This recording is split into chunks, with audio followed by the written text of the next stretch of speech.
धुण्यासाठी आणि आंघोळीसाठी गेलेल्या तिघांचा पाण्यात बुडून मृत्यू झाल्याची दुर्दैवी घटना आज घडली आहे।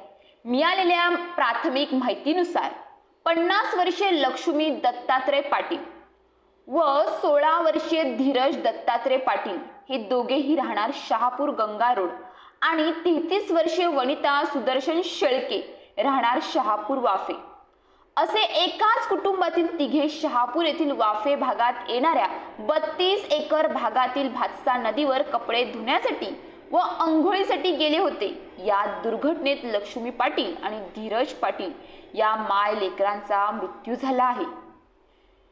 तर पाय घसरून पाण्यात पडलेल्या महिलांना वाचवण्यासाठी धीरज याने प्रयत्न केले, परंतु तोही भातसा नदीच्या पाण्यात बुडाल्याने तिघांचा दुर्दैवी मृत्यू झाला आहे।